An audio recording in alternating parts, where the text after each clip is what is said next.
ሰላም ውድ የቻናል ተከታታዮች እንደምን ቆያችሁኝ? ዛሬ አንድ ስለሚገርም ምርጥ ስለሆነ ፎሬክስን በደንብ ስለሚያስተምረን አንድ አፕሊኬሽን ነግራችኋለሁ። ቪዲዮውን እስከ መጨረሻ ተከታተሉ። የአፕሊኬሽኑን ስም በመጨረሻ ላይ ነግራችኋለሁ ማለት ነው።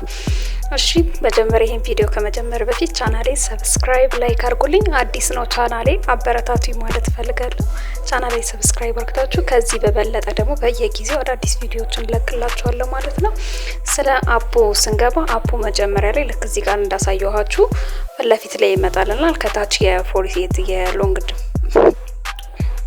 ታች የፎሬክስ ምልክቱን የሚያሳይ ነው። ልክ ስንከፍተው ይሄን የመሰለ ቪዲዮ ያመጣልናል የሚለው።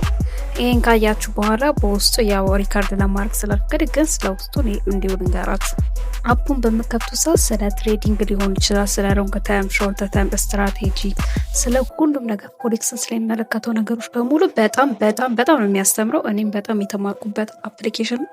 ከዚህ አፕ ምኑ ደስ ይላል ብላችሁ ደግሞ አንድ የትሬዲንግ ላይኖችን ይሰጠና እንዴት ነው ሎንግ ነው ወይስ ሾርት ነው ልክ እንደዚህ ለመገመት እንዲረዳን በደንብ የሚረዳን አፕሊኬሽን ነው።